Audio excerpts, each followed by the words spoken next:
नमस्कार दोस्तों, मैं विजयलक्ष्मी स्वागत करती हूँ अपनी चैनल विमिस गार्डन में। दोस्तों, आज मैं बहुत दिनों बाद बम्पर हार्वेस्टिंग अपनी टेरेस गार्डन से करने वाली हूँ। आप भी देखिए और एंजॉय कीजिए। दोस्तों, मैंने अपनी छत में बहुत प्रकार की सब्जियाँ लगाई हैं जो अब तोड़ने के लिए तैयार हैं। लौकी पहले ही तोड़ी जा चुकी हैं। आज हम कुंदरू, खीरा, गिलकी, तोरई, करेला, बैगन और चिचिंडा की हार्वेस्टिंग करेंगे। दोस्तों, छोटी साइज़ की सब्जियों को तोड़ना बहुत कठिन हो जाती हैं। कुंदरू, करेला, बरबट्टी तो तोड़ना बहुत मुश्किल हो रहा है, क्योंकि हम जो मचान बनाए हैं वो काफ़ी ऊंचाई में बनवा लिए हैं, जो करीब 7.5 फीट ऊंचा है।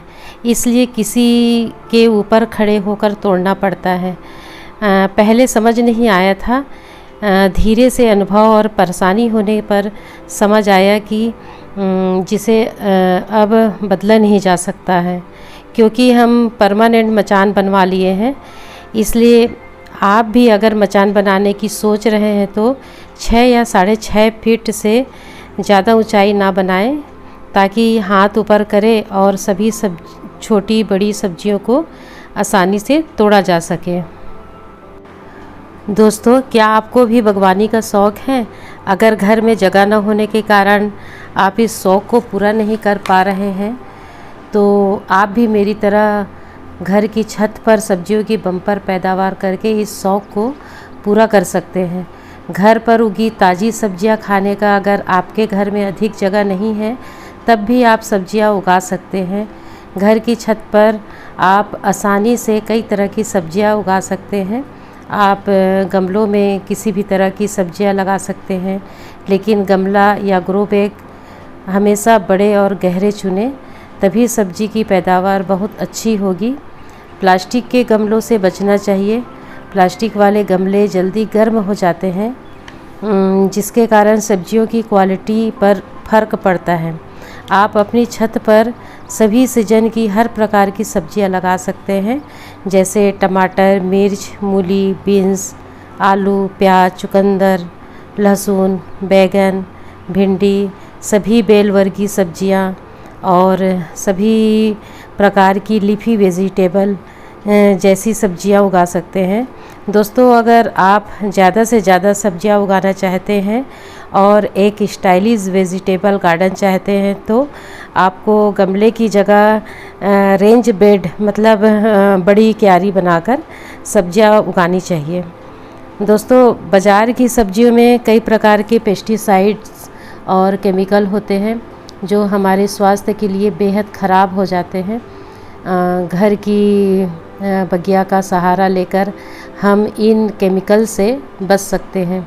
अगर आप घर पर सब्जियां उगाने की सोच रहे हैं, तो इसे काम मत समझिएगा, आनंद का अनुभव करिएगा। घर पर सब्जियों को बढ़ती हुई देखकर आँखों को बहुत ठंडक मिलती है। बीज का बोना, फिर वो उससे नन्हे कोपले का आना, फिर धीरे धीरे बढ़ते देखना और फिर लंबे समय तक इंतज़ार के बाद फल का आना, विश्वास मानिए यह एक अत्यंत सुखमय अनुभव होता है। दोस्तों, अब देखिए बैगन की हार्वेस्टिंग। बैगन बहुत ज़्यादा था, तोड़ते तोड़ते हम थक गए। आप लोग भी देखते देखते बोर हो जाएंगे। दोस्तों, बहुत सारे बीज तो हमारे रसोई में ही होते हैं। आप लोगों को रसोई से ही बीज लेकर पहले आसान गार्डनिंग करनी चाहिए, जैसे मेथी, धनिया, राई, भुट्टा, चना, यही पहले लगा सकते हैं। घर के टमाटर से, हरी मिर्च से भी पौध तैयार किए जा सकते हैं। दोस्तों, अगर मिट्टी की बात करें तो सभी सब्जियों के लिए करीब करीब एक ही टाइप की मिट्टी तैयार करनी होती है। जैसे 50% नॉर्मल मिट्टी में 15% बालू यानी नदी की रेत मिलानी चाहिए। फिर उसमें 30% गोबर का खाद या कंपोस्ट मिलानी चाहिए। बाकी फिर 5% में नीम की खली, सरसों की खली, बोन मिल मिलानी चाहिए। और मिट्टी को हल्का करने के लिए कोकोपीट और धान की भूसी भी ज़रूर मिलानी चाहिए। अगर छत में गार्डनिंग कर रहे हैं तो मिट्टी हल्का होना बहुत ज़रूरी होता है। नीम की खली मिलाने से पौधे में दीमक या जड़ खाने वाली कीड़े लगने की संभावना नहीं होती है। दोस्तों, सब्जियां उगाने वाली मिट्टी में हर 3 महीने में एक बार गोबर खाद, वर्मी कंपोस्ट या किचन वेस्ट कंपोस्ट आदि ज़रूर डालें और हर 15 से 20 दिन में एक बार मिट्टी की गुड़ाई ज़रूर करें और मिट्टी पर 1-2 दिन की तेज़ धूप ज़रूर पड़ने दें। दोस्तों, दीमक और बीमारियों से बचाव के लिए जैविक कीटनाशक जैसे कनेर, आँख, नीम आदि से अपने पौधों के लिए जैविक कीटनाशक तैयार करना चाहिए और घर के किचन से निकले सभी वेस्ट से बेहतरीन खाद बनाकर अपने पौधों को देना चाहिए। लेकिन दोस्तों, हम कहीं भी गार्डनिंग करें और सब्जियां उगाना चाहते हैं तो सब्जियों के पौधों को प्रतिदिन कम से कम 6 घंटे सीधी धूप की आवश्यकता होती है। कुछ पत्तेदार सब्जियां ऐसी हैं जो कुछ छाया सहन कर लेती हैं, जैसे हम कम धूप में सलाद पत्ता उगा सकते हैं। पत्ता गोभी और ब्रुसेल्स स्प्राउट्स को भी कम धूप में उगा सकते हैं और मटर, बीन्स, रूट वाली वेजिटेबल्स को भी कम धूप में उगा सकते हैं। प्याज, लहसुन को भी ज़्यादा धूप की आवश्यकता नहीं होती है। उसी तरह जड़ी बूटी वाले कुछ पौधे भी कम धूप में या छाया में उगा सकते हैं, जैसे तुलसी है और धनिया है। बेसिल और दौना भी कम धूप में हो जाती है। इसलिए दोस्तों, सबसे पहले अपने टेरेस में यह देखें कि सबसे ज़्यादा धूप किस तरफ आती है और सबसे कम या थोड़ा कम धूप किस तरफ पड़ती है।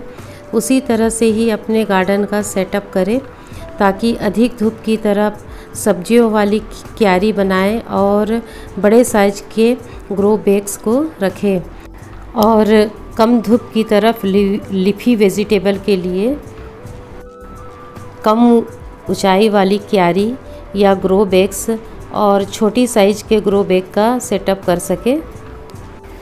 देखिए दोस्तों, अभी तक मेरी बैगन की हार्वेस्टिंग कंप्लीट नहीं हुई है। बहुत सारे बैगन हार्वेस्टिंग की क्लिप नहीं डाली है, वीडियो बहुत लंबा हो जा रहा था। अब देखिए, इतनी फसल मेरे टेरेस गार्डन से प्राप्त हुई है, जिसमें कुंदरू है करीबन 1.25 किलो और ये देखिए नींबू भी है, करेला है आधा किलो और ये है 3 ये खीरा 3 और करेला भी बहुत अच्छा नहीं है, बहुत समय से पक गया है। और ये चिचिंडा है, ये करीबन 700 ग्राम था, 700-800 ग्राम। और ये बैगन 5 किलो बैगन, 5.5 किलो बैगन था, दोनों मिलाकर। ये देखिए ग्रीन बैगन बहुत सारा निकला। इसके पहले भी बैगन की हार्वेस्टिंग हो चुकी थी। और ये तोरई और गिलकी दोनों मिलाकर करीबन 1 किलो। ये देखिए, इतनी मेरे टेरेस की शुद्ध ऑर्गेनिक अपने हाथ से उगाई हुई स्वादिष्ट वेजिटेबल। खीरा भले ही पक गया है लेकिन सही है, खाने लायक है। देखने से लग रहा है पीला, लेकिन खाने लायक है। तो दोस्तों, आपने मेरी छत की हार्वेस्टिंग देखी है। अच्छी लगी हो तो प्लीज़ लाइक, शेयर और कमेंट करें और मेरे चैनल में नए हैं तो सब्सक्राइब भी ज़रूर कर दें। मिलते हैं अगली वीडियो में। नमस्कार।